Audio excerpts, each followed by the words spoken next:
চলো একবার দেখে নিচ্ছি এই মুহূর্তে তোমার ভালোবাসার মানুষটি কি ফিল করছে শুধুমাত্র তোমাকে নিয়ে। রিডিংটি ডেট অফ বার্থ ওয়াইজ দেখো, যদি তোমার ডেট অফ বার্থ 1 to 15 হয়, ওকে, 1 থেকে 15 তারিখের মধ্যে হয়, তাহলে চলো সবার আগে দেখে নিচ্ছি এই মুহূর্তে সে কি ভাবছে শুধুমাত্র তোমাকে নিয়ে। 7 অফ সোর্ডস, হারমিট।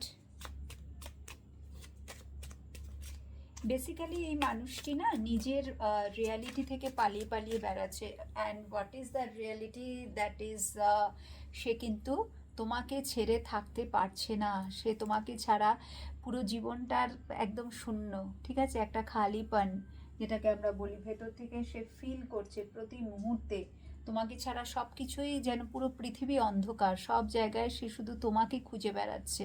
প্রতি মুহূর্তে তোমার স্টেটাস দেখা, তোমাকে বিভিন্ন জায়গা থেকে যতদূর সম্ভব তোমার খোঁজ খবর নেওয়া।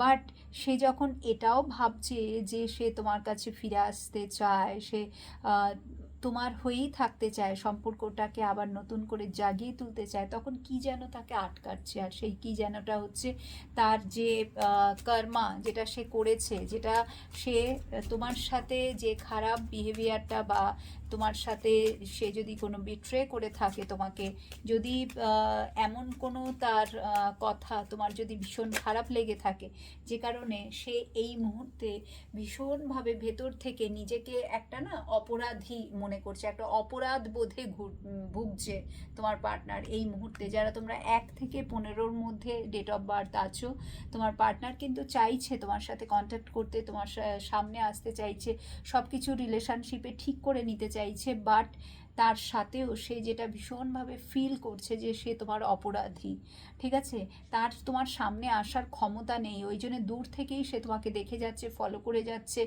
স্টক করে যাচ্ছে, তোমার খোঁজ খবর নিয়ে যাচ্ছে, আর ভেতরে ভেতরে গুমড়াচ্ছে, ভেতরে ভেতরে একটা মানে